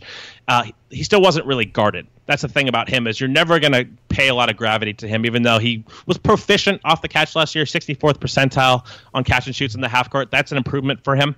If he's respectable there, I think that he can be a starting caliber player, because I do think his defense can be sub-elite. Maybe not to the level of like full-fledged defensive stopper where he's like this generational kind of wing defender, but he's a damn good defender. Like, he's good off the ball. He's cognizant. He has the strength. He has enough length, and he plays with physicality. I mean, he's definitely like the consummate Heat player, but it's kind of come down to the catch and shoot. I agree. The playmaking for others, he's always been pretty underrated there. Like, he can confidently run a pick and roll, but he wasn't a good finisher last year at the rim. 18th percentile. That's not getting it done. And then he has no pull-up game at all. And that's basically where the initiator analysis ends, because he is not a threat. 8 of 39 last year total. He's never been a good pull-up threat guy. He was never that at Duke. He was mostly like a spot-up guy. That's where the high over 40% from three came in. I think he only took like 3 pull-up jumpers at Duke, so that's not a part of his game. But if he can hit a spot three, he can play both sides of the floor, and he has some playmaking acumen. If he can make the right decisions, which I think is all within the realm of outcomes, he can be a quality starter. Yeah, he's a guy that Miami was 4 points better per 100 possessions defensively with him on the floor. And a lot of the time, like, that stat is noisy. But with Winslow, he was a guy who played with a ton of different lineup combinations last year for Miami. Like, he played with the bench unit of, Wayne Ellington and Adebayo and Olynyk. And then he played with the starters, too. He played with Dragic and Richardson and Hassan Whiteside. Like, it's interesting to me that the effect of Justise Winslow's defense, it does tend to show itself regardless of what lineup he plays with. And I think that's valuable. Like, the fact that you can throw him on a Giannis or you can throw him on like a legit 2 guard, I think is valuable. Like, I think that he's actually a really, really, really high level defender. And then the key, like you said, I mean, what do you get out of him offensively? How much do defenses have to respect him? I don't really know yet. I want to have the answer to that, but I don't. And the problem for Miami is that they want the answer to that too. And I don't think that they can feel confident in it yet, because they have to make the contract decision realistically in October and then again next summer. And it's a really tough decision in terms of what you pay him. It really is. And he's one of the most fascinating extension candidates to me, because we talk about potential surplus value. Let's say he does improve his shooting and he's like a mid 30s to high 30s per 3-point shooter. Like, that's a valuable guy. If you can get him, let's say they extend him for like 10 to 11, $12 million a year, like that, you can see that carving out maybe $5 million a year in surplus value. Like, I think that's the kind of guy when you can't really bank on the 3-point shooting, but that's also a nice negotiating point for Miami is we're going to get this guy maybe at a little bit of a discount because we don't know if the shooting's real. But if it is, you have a really, really quality player on your hands. And I agree with your defensive analysis as far as his versatility, I think, is actually pretty special with his strength and his low center of gravity. Like, he can even guard some fives. Like, he has that like kind of 1 through 5 switchability in a lot of different lineups, especially in the playoffs. And that's really, really valuable to a team. Yeah, let's talk about the next guy here who might be like the next Miami random find, Derrick Jones. I am a Derrick Jones guy now at this stage. Just such an elite athlete, just a total freak in terms of athleticism. Played, I think, 4 summer league games, 55% from the field, shot 46% from 3, got to the foul line a ton in Sacramento, averaged 21 points a night in Sacramento. The guy is just oozing athleticism and ceiling. I think he is so interesting to me in terms of what his ceiling could be if everything goes right. And the best part about this is that his G League numbers last year basically back up a lot of what happened at Summer League. Like, the 3-point shooting was slightly worse, obviously, but this is a kid that is still, despite the fact that he is been in the NBA since 2016, he's still only 21 and like just turned 21 in February. One of the best athletes I've seen in person up close at Summer League. It was mesmerizing. Life. Yeah, he's just so explosive, and just the way he moves at his size is pretty special. This is the kind of move that makes an elite franchise elite. Getting him locked in 2 years at the minimum. This is the kind of dice roll that you want to make as far as these 3-and-D wings with high-level athleticism. If he shoots the ball off the catch from 3, he's a steal. Like, he's a rotation wing. He's a high-level athlete. He can switch. We saw what he did guarding Bagley in Summer League. He's versatile defensively. If he can make a shot, if he can attack closeouts, obviously he has the athleticism to attack closeouts. If you have to close out hard to him at all, which I'm not really sure if teams will do, frankly, but I guess when you're talking about his ceiling, that's a really valuable player, and you don't find guys like that with this caliber of athleticism that can have outs to shooting the ball at 6'7", who are available for the minimum. So just a great deal by Miami. Yeah, I don't really have anything else to say about him. Yante, Maten, and Derrick Walton. Do we think either of them are NBA players? I don't feel confident enough saying in either. I mean, Yante Maten definitely has the physical traits that Miami looks for as far as toughness and all of that. Derrick Walton can shoot the ball off the dribble. I don't think he's athletic enough to really be an NBA caliber lead guard, maybe even a backup in that sense. But he really does have that one skill. Maybe he sticks around. Yeah, I mean, he was like okay in the G League last year. He started a bunch of games for Sioux Falls, whatever. And then Yante Maten has been very productive at Georgia. Tough guy, can knock down mid-range jumper, I think is the key. He needs to be like a 45% mid-range shooter, which is very difficult. That's really hard to do, man. Like mid 40%. Those are usually special mid-range jump shooters, like Chris Paul, CJ McCollum. Like you have to be damn good to be 45% or over. Yep, I think he needs to be like 44% or higher because he's just not going to bring enough otherwise. Yep. Let's move on. Let's talk about Orlando. This one is a very interesting one. This podcast is just running incredibly long because we talked about Atlanta for God knows how long. Mohamed Bamba is the guy I have at number 1 here. Do you agree with that? I had 3 guys in the same tier here, and I didn't really explain the tiers for this exercise just because in contrast to the Atlantic Division where there are more established guys like Ben Simmons, Jason Tatum, they look like legit blue chippers. There's a lot more variance in this group because a lot of these guys are rookies or second-year guys. I had Aaron Gordon, Jonathan Isaac, and Mo Bamba all in the same tier. Yeah, and I have them in the same tier as Trae Young as well. Me too. So Mohamed Bamba, very interesting player at the very least. 6'11", 7 foot tall, 7'10" wingspan. He's going to block shots. He's going to, I guess, maybe defend a little bit on the perimeter, although I'm a little bit skeptical of him like going out on an island against guards. Like there's a lot there that leaves me a little bit worried, but I love the kid. I love how mature he is. I love how hard he works on his game. He just needs to continue to get stronger. It's going to be the learning curve here is going to be like pretty big. And that's kind of what I like about him is because he's so damn intelligent that I think he's going to pick up on things quickly. And that's why I ultimately put him higher on my board, that in conjunction with his ability to shoot now, working with Drew Hanlon. I do buy the mechanics more than I did, and that was huge for me as far as his ceiling outcome. Like, if he didn't shoot, again, I wouldn't be that interested overall. I just don't know if he's dynamic enough as a lob threat guy when you can really get into his legs, take out his ability to leap and finish through contact. I just wasn't all that interested in him as an offensive player because I don't believe in the switchability to the same level as a lot of guys do. I do think that a lot of his upside is tied to physical development, like you noted. That's hard to project. Can he develop like Gobert physically? That's kind of the question for me because I do think he's more of a drop back guy and pick and roll. He's more of a conservative defensive guy who can just really shut down the paint. And if he can space the floor, that's an incredibly valuable player. Yeah, I mean, we think his defensive upside is legit like all defense team, right? Yes. Whenever you can block shots at the rate that he can, I mean, he genuinely just swallows up shots at the basket. Like, he makes it so difficult because he is mobile, he's very smart, and he knows where to be whenever he's defending around the basket. His sense of timing in terms of leaping is very good as well. He makes it so difficult for guys to get efficient looks at the basket. It's going to be very similar, I think, and even to a greater extent than what we see from Kristaps Porzingis. Like, the Porzingis effect at the basket is very real, and he's a little bit more athletic than what Porzingis is in terms of being able to move on the perimeter, being able to rotate over and really contest at the basket. I don't know that Porzingis will ever be an all-defense team guy just because I don't think he's going to be able to move his feet on the perimeter well enough, and he tends to be just like a small tick late despite the fact that he does really contest well around the basket. Bamba, I think, kind of brings it's a similar package to what Porzingis brings. It's just like a tier above in every single regard. I think it's a notch better. Even like Bamba doesn't react to me in like A+ fashion. Like, he's good. Yeah. He's not Jaren. He's not Jaren, but he doesn't need to be. I mean, when you have a 7'10" wingspan, again, you have the highest margin for error in the league. Like, you just have to be in the realm, in the general area of players. You're going to be a deterrent at the rim. So that's what you hope for with him. Can he anchor a defense? Can he get strong enough to hold guys off?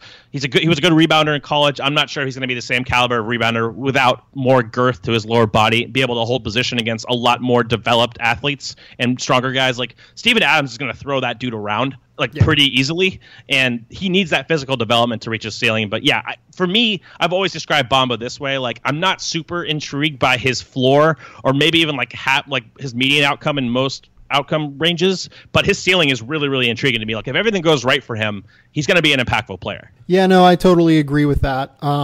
In terms of lower body, that's the biggest question for me, because if he shoots 34% from three even, he's going to really need to be a much better lob threat, lob catcher. He needs to be that anyway. But like, I'm worried that guys who like bump him as a roller are going to just totally throw off his momentum right now and really make it difficult for him to kind of reach his ceiling as a potential lob catcher who can make a difference at the NBA level.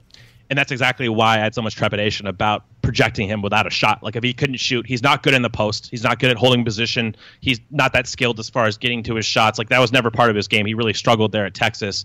And if he's not going to be a dynamic lob threat, if he couldn't shoot, then it would be a really tough sell for me. But that's what makes Bamba so interesting and so hard to project, because, again, a lot of this is physical development in the lower body. How much do you really think he can do? How much girth do you think he can add? Those are questions that I'm obviously not qualified to answer. The next guy I have here is Aaron Gordon. I think you would probably not have him as the next guy, right? Yeah, again, all the same tier. I would actually take Isaac above both of these guys, frankly, but that's just me. They're all very close. Yeah, so the reason I would take Gordon is just genuinely he's a little bit more established. I understand that he's more expensive now, but like he's still 22 years old somehow. He turns 23 soon, I think in September. But like 18 points a game, 8 rebounds, 2 assists on like pretty reasonable efficiency for a guy that's that young, 53%, 2% below average. Good defensive rebounder, pretty good passer, continuing to develop the jump shot. I trust his jump shot more than I trust Jonathan Isaac's jump shot. I think that's ultimately what it comes down to for me. I think that's fair, especially with Gordon's improvement on the first half of the season last year. Of course, he kind of fell off a little bit and finished at 33.6% from three, which is not bad. Like, it's serviceable. I don't know if he's ever going to be like a competent shooter, but yeah, Isaac has a lot of questions to answer as far as his 3-point shooting. For me, Gordon, I just think he's a little bit overrated as a defensive player. Like, he should be better than he is. Based on athleticism, like team defense, he's not high level. He should be like a dynamic switch guy. I think in time he can probably get there. But the thing with me is Gordon kind of plays, again, outside the role of what you want. Kind of like similar to Taurean Prince. He's been cast in this role. He took 161 shots off the dribble last year, for example, offensively. You don't want him really shooting a ton of pull-ups. You want him more in that big space role where he's catching, shooting, attacking, closeouts. He can really pass on the move. I've been kind of impressed with a lot of the reads he makes. So I think in a more refined role where you lessen his usage as far as a scorer and you up his energy he can expend on defense, I think that's where you get the value out of him. I'm just not sure if he's going to find that on this Orlando team. To me, I don't know if you agree with this, but I think that Orlando kind of re-signed him to maybe trade him down the road because he's not a great fit on this roster. I think they re-signed him to trade one of him or Isaac down the road. I'm not sure which one it's going to be, but having both of those players on this roster, I think, ends up just creating a situation where you're not getting the most out of either of them because they're both going to be most valuable at the 4. It's kind of what happened with Milwaukee, right? Like Milwaukee had Jabari Parker and they had Giannis Antetokounmpo, and it got to the point where Giannis blew up to the point where they could play neither at their. They could not play one of the two at their preferred position of the 4, where they are very clearly most effective. And I don't know. Like I don't know how Orlando gets past that. If Milwaukee couldn't, when I think both Jabari Parker and Giannis are better than anyone on this roster. Yeah, they're more versatile offensive players. They can do more. Yeah, both Gordon and Isaac are optimized at the 4. Ideally, down the line, Isaac can play some small ball 5 in the playoffs, especially with kind of physical development he's incurred. But you have Bamba now. So, I mean, he's probably going to be majority at the 4. Yeah. Let's kind of talk about Isaac now, I think, just because it's hard to separate these two. Like, it might just be worth, like, kind of talking about them together. With Isaac... With Gordon, you're talking more about an offensive skill set right now with potential for defense. With Isaac, you're talking about a very high-level defensive skill set where I think he could genuinely be an all-defense team member at some point again, just given the way that he moves, given the way he blocks shots, given his size, given his length, given his overall coordination. Offensively, though, I don't know what he does is my problem. Like he has a lot of enticing skills. He can kind of put the ball on the deck. He can kind of shoot, but the release is a little bit funky. And I don't know that it really, lends itself to him being a pull-up player at all. And I just don't know what you do with that skill set, kind of. He's a tough one. Offensively, he's definitely a tough one. I think defensively, he's already better than Aaron Gordon, and I think that he's a really, really high-level defensive player. Like, I agree with you. I think he's all NBA team defense, first team, second team at his peak. He's that good as far as a team defender. He's that good as far as a switch guy. He gave Jaren Jackson all kinds of problems in summer league. He's just really good as far as, a high-level team defender. I thought that was his best role in the draft. He was the best defensive player overall in 2017, in my opinion. So I think that's going to translate. It already showed. I mean, this is someone who really struggled with injuries his rookie year. That's something to keep in mind. Never really got in a rhythm, but when he did play, I thought he was effective on that end. Offensively, it's going to come down to the jump shot. It's going to come down to the three-point shot off the catch. Like, if he can make that, it opens up his game. He did flash the ability to shoot off the dribble in summer league. I'm not sure to the level I buy that, but it looked fluid enough for me where in time you can see him developing that. And if he's 7 foot or 6'11", whatever the hell he is, if he can shoot off the dribble and he's playing the 4 and the 5, that's going to be a weapon eventually. Especially if he can expand that to 3. Like, not a lot of guys are going to be able to stick with him if he can play in the big position. So I think that's his avenue to offensive value. I just don't know how likely it is that he ever becomes proficient enough at that for it to really matter. Yeah, like Aaron Gordon being 6'8", 6'9", and Jonathan Isaac being 6'11" to 7 foot. It creates a lot more of a margin for error for Isaac as a shooter. Just because he's going to be able to get a shot off against more player types, right?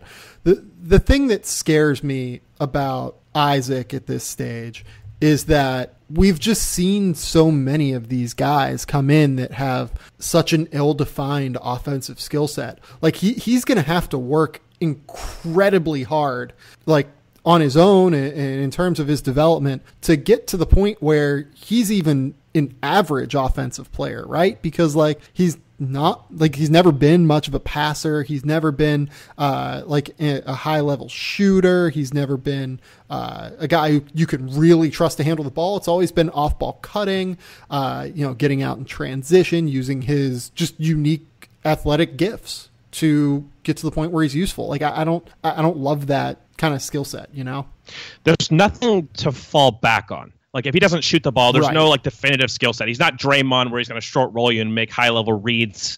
Like, there's just not enough ball handling there. He's coordinated as far as a dribbler, but he's not, like, a crazy dribbler. He doesn't have insane burst either getting to the rim. He's not, like, the most explosive athlete in those settings. So I agree with your overall kind of point here. It's so much as jump shot dependent because that opens up a lot of what he can do. But without the jump shot, there's just not a lot of fallback with his offensive game. Yeah, and I mean, I've talked a little bit about his defense. What do you think there? I mean, Isaac's defense, I think, is high level. I really do think the team defense is there. Like, he rotates, he pre-rotates, his length matters. We saw him in summer league. I mean, physically, he's gotten stronger. That was his biggest thing. Is like, as a post defender, he can kind of get knocked up in his spots. And as much as post defense doesn't really matter that much anymore, you still have to be able to hold position, like in the post and on the glass. I think he's going to be able to do that better this year. He's a little bit stronger in the lower body, hopefully, and again, the team defense, I think the versatility as far as switchability, he has enough length, he has enough quick twitch to be a problem there.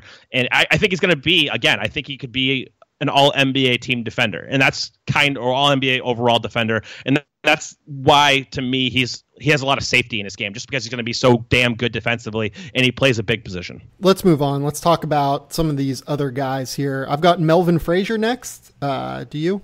I have a huge group in here: Justin Jackson, Melvin Frazier. I think I would probably prioritize Frazier. Jerry and Grant's on this team as well. I'm not super high on him, but all these guys are more like rotation fringe. But I know you're a little higher on Frazier. I think you had him 18th on your board. Yeah, I'm a big Melvin Frazier guy. Awesome perimeter defender.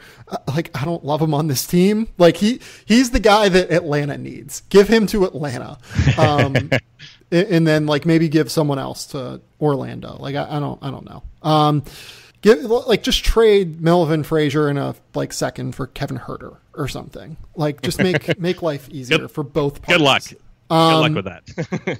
Melvin Frazier is 6'6", 6'7", with a 7'2" wingspan. Freak quick twitch athleticism, and a guy who really busts his ass defensively and plays hard on both ends. I think that having Mike Dunleavy there, I've made fun of that hiring a little bit, but I think that having him around, having a good NBA defensive coach around like him, really took his game to the next level and helped his development.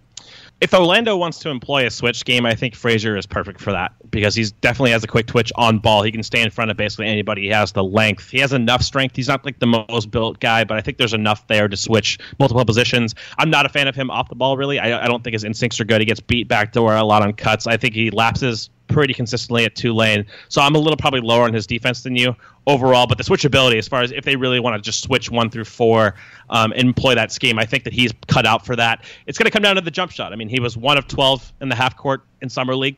Obviously that's not getting it done. It's how much you think he can develop off the catch, especially. I don't think he's ever going to be like a dribble pull-up guy, but if he can shoot off the catch, I mean, he can be a two-way player. And at the wing position, that's what you're looking for. Yeah. Jaren Grant is who I have next. Do we care? I will say that I will pay more attention to him this year. I will say that Bulls fans did not like him very much, and I do think this is kind of Jaren Grant's last stand. Yes, he's not a good passer. He kills the ball. This is his last kind of go, I think. He's going to get this chance because Orlando really doesn't have any other guards outside of DJ Augustine to initiate an offense. That's why they're going to be an absolute train wreck this year on the offensive end. So if he doesn't show anything this year, I think that's it for him. Yeah, I agree with you. I mean, maybe he gets like another potential chance somewhere, but I mean, he doesn't really shoot it all that well. He kills the ball. The fact that he's 6'4", 6'5", and can do a lot of stuff, like that helps, but like he really just has to shoot it, and he's not like a great defender either. Like he doesn't utilize that size on defense. I thought that, the 16-17 year was kind of interesting with Chicago. Like he was an above average efficiency guy. He shot reasonably well from distance. Like then he just like kind of regressed all last year, and maybe he became like a slightly like less inclined ball stopper last year from what I saw, but no, I mean, he needs to figure some things out. Yeah, I agree with the size dynamic. He doesn't really leverage it to the level you'd like. Again, this guy's 25 years old. Like, it's not like this guy's like a 23-year-old, fourth-year player or whatnot. Like, he's pretty old already. So if he's not showing improvement and he's actually declining, that's not great. Yeah, no, I agree. The rest of the guys here, I've got Wes Iwundu. I guess that he's on this roster for a couple more years. Yeah, I am not a fan of his. He did not play well in summer league. Another guy who I guess conceptually can dribble, pass, and shoot, even though he's not a good shooter. Yeah. He's not really a great decision maker. He's not a good defender, in my opinion, not good enough, even though he has the physical tools. So I'm worried about him. Yeah, like all of these teams think that you can just develop a guy's jump shot, I feel like. And I don't know that we really have a whole lot of evidence for that necessarily. Like, I guess that, Iwundu on low number of attempts shot 37%, I think, from three as a senior at Kansas State, but he's already 22. I think he is about to turn 24 now. Like, I don't know. I mean, like, what is his value to an NBA team? He's a fine defender. He can dribble, pass, and shoot, or dribble and pass, like you said, but he can't shoot. That's the problem. Yep, and I don't think he can dribble or pass well enough to compensate for that. That's the thing, is like he's not like a great decision maker. I think he kind of just floats a little bit. So he's just kind of more of a theoretical player than he is an actual realistically positive player. Yeah, like he's the patented guy who got by in college based off of athleticism. And that was like kind of it. But in the NBA, you have to be able to do more, and I don't know that he has that. Justin Jackson, Isaiah Briscoe, Troy Copain. You like Jackson a little bit more than I do. Do you want to talk about him at all? I soured on him a lot. We talked about him preseason last year in our preview pods. I buy the jump shot. Honestly, I like his mechanics. They're clean enough for me. But again, I think his athleticism is overrated. He's overrated as a switch guy, and his feel level is just not good enough. Like, he's not a good passer. So many times in college, like, he would just take contested shots when he'd have a guy easily in his line of sight. So there's not a lot that I really like there long term. I do like the physical package, of course, with his general build and then the length, 7'3" wingspan. But again, I think he's another one of these theoretical guys who seems really good on paper, but in the actual game, I'm not sure if it equates to anything. Yeah, no, I agree with that. Isaiah Briscoe played in Estonia last year. Troy Copain was their G League guy. He's back for a two-way contract this year.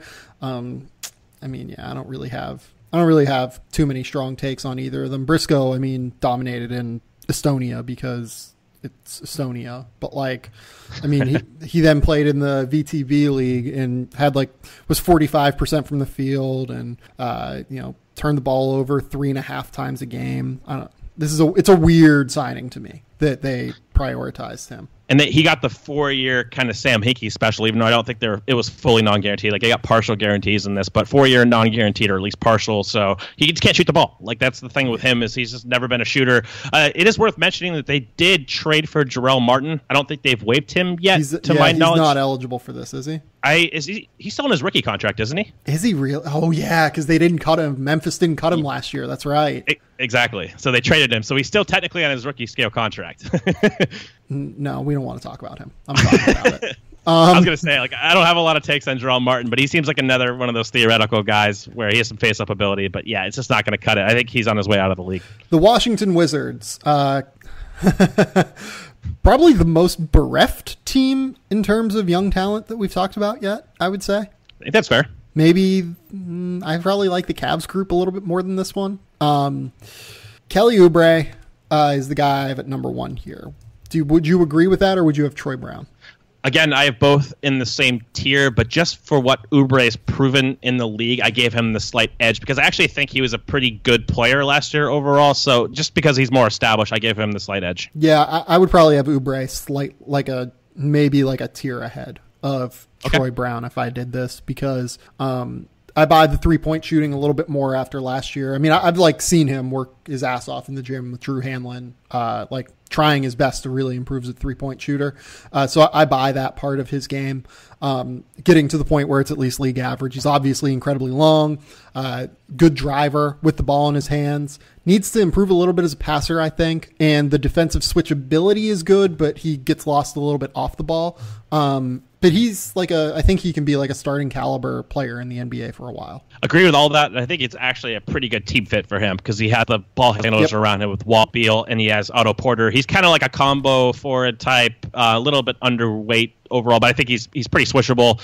And he's a guy you just want spotting up, attacking closeouts. He's good on the offensive glass as far as crashing at times when he has an advanced situation. That's something that really impressed me, is he really did. I'm not sure how good his offensive rebounding percentages or anything like that, but there were times where he really utilized that ability to, when he wasn't getting gravity, he would definitely fill lanes and crash the ball. So I think he just fits in kind of the team construct with that team, especially because he's never going to be a creator, in my opinion. He's not going to run pick and roll. He's not going to make reads out of that. He's more of an off-ball player, but you can still survive there if you're a 3-and-D guy. Yeah, I agree. I mean, he's not really he's like a 3 guy right now, though. Like a 3 driver, not like a 3-and driver, not a 3 in defense, though. You know?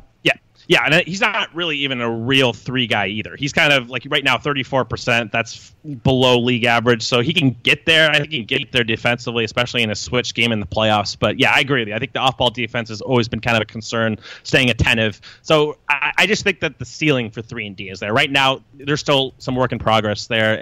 But I think this is somebody who, if we're talking extension, if we're talking about investment, I would try to lock him up to a solid deal if you can afford to do so. And if he takes like a little bit of a discount, I would try to lock him up. Strong agree with that. Troy Brown basically did exactly what you would expect Troy Brown to do in Summer League, I thought. 18 points, 7 rebounds, 2 assists, played okay defense, and shot 16% from 3.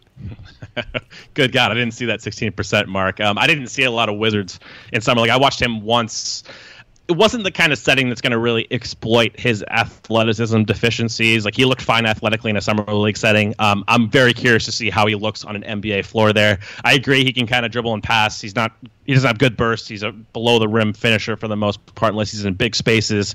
Can definitely handle the ball secondarily. Again, he just doesn't really have an established pull-up game at this juncture. And then the 3-point shooting is what's going to swing this whole thing, but we already knew that. Yeah, I mean, if he's a 3-point shooter, he's probably an NBA starter. If he is not, he is kind of in that DeAndre Bembry zone almost, right? Exactly right. And that's, again, the kind of player that I typically fall for, but I adjusted to that this past year. I started with him really high, and I ended up moving Troy Brown down to like 23 or 24, so I'm proud of myself, even though I do think his upside is higher than that. Just wait until we talk about Wayne Selden, man. We're gonna be talking about my weaknesses hardcore. Yeah, no, I mean, Troy Brown's fine. I like the team defense, but I'm a little bit worried about the on-ball defense too, I would say. Agreed. And I think even the team defense, that declined the year as Oregon went on. He made a lot of mistakes down the stretch, but again, not a great situation. I do think he's a high enough thinker. He's a really smart kid, so I think he's going to get it. Yeah, I think I agree with you there. Thomas Bryant got picked up on waivers by this team. Played I think 5 summer league games for them. Took a bunch of threes, missed them, rebounded reasonably well, got out in transition and did his run the floor Thomas Bryant thing. But, he really needs to defend in space or block shots and defend the basket. And I don't really know which one he can do yet. Yep. I think this is Lakers legend Thomas Bryant, by the way. I think I got more tweets about him from Lakers fans than any other player last year, just being like, what do you think about him? He's killing the G League and stuff like that. I don't really know what to do with him, but I did like the claim. I thought it was worthwhile. If he can shoot the ball, in pick and pop situations and you can protect the rim a little bit. I just never really bought his toughness overall. He didn't really pop for me in Indiana. Yeah, like the problem is that he's incredibly slow as a perimeter defender, and he's a very non-reactive rim protector and defender at the basket. So I love the way that he plays hard. I love the way that, he can actually kind of shoot a little bit. Like he made 36% of his threes on 5 threes a game last year in the G League. I don't know, though. I think that he's one of those guys. He really needs to, if he became like a Frank Kaminsky level, like 38, 39% 3-point shooter who could attack closeouts, I would get it. But it's tough. I don't really see that for him. I agree with you. I'm more skeptical, but again, I think he was worth the dice roll here as a waiver claim. Yeah. No, I agree. It makes sense for them to waiver claim him and give him a year and see what happens. I mean, they need center depth badly. Like Jan Mahinmi, getting to the point where he's not unplayable, but like you could use an upgrade as a backup center for him for sure. And they did it before they knew that they were going to get Dwight Howard. So I totally understood why they did it. I think it made sense, but it's a tough spot for him. Devin Robinson was really good at Summer League, by the way. We should talk about Devin Robinson as like an interesting potential piece. Would you rather have him than Thomas Bryant? I think just based on positional value, I would. Just because being more of a wing type combo forward, I think I would value that more than a backup center. What about you? Yeah, I think I would too. 20 points, 6 rebounds, 2 assists, 1.4 steals, 1 block at Summer League. He has to shoot threes. Like he's super bouncy, super athletic. Not a great defender, though, like doesn't get everything you would expect out of that package defensively. He got a lot better in his last year at Florida, which I believe was his junior year under Mike White. Became a lot more versatile defensively, but still gets lost off ball, kind of struggles in open spaces like that defensively. I want to like him. I think that there is potential for an NBA rotation wing there, but I'm not sure that it'll happen. Yeah, I come down pretty much exactly right. He is pretty limited. I mean, he's not a playmaker. He's kind of narrowly built. He's not very strong. He doesn't have the girth. But if he shoots the ball, athletically, he's always popped. Like you watch him at Florida, you're like, who is that guy? Like right when you watch him, you notice him on the screen. But again, I this is the trend with a lot of these guys, and there's a reason they're fringe players in the NBA is because he's more theoretical than he is real. But if he can shoot the ball, I think there are outs to him becoming a rotation guy. I just wouldn't necessarily bet on it. Yeah, I think I'm there with you.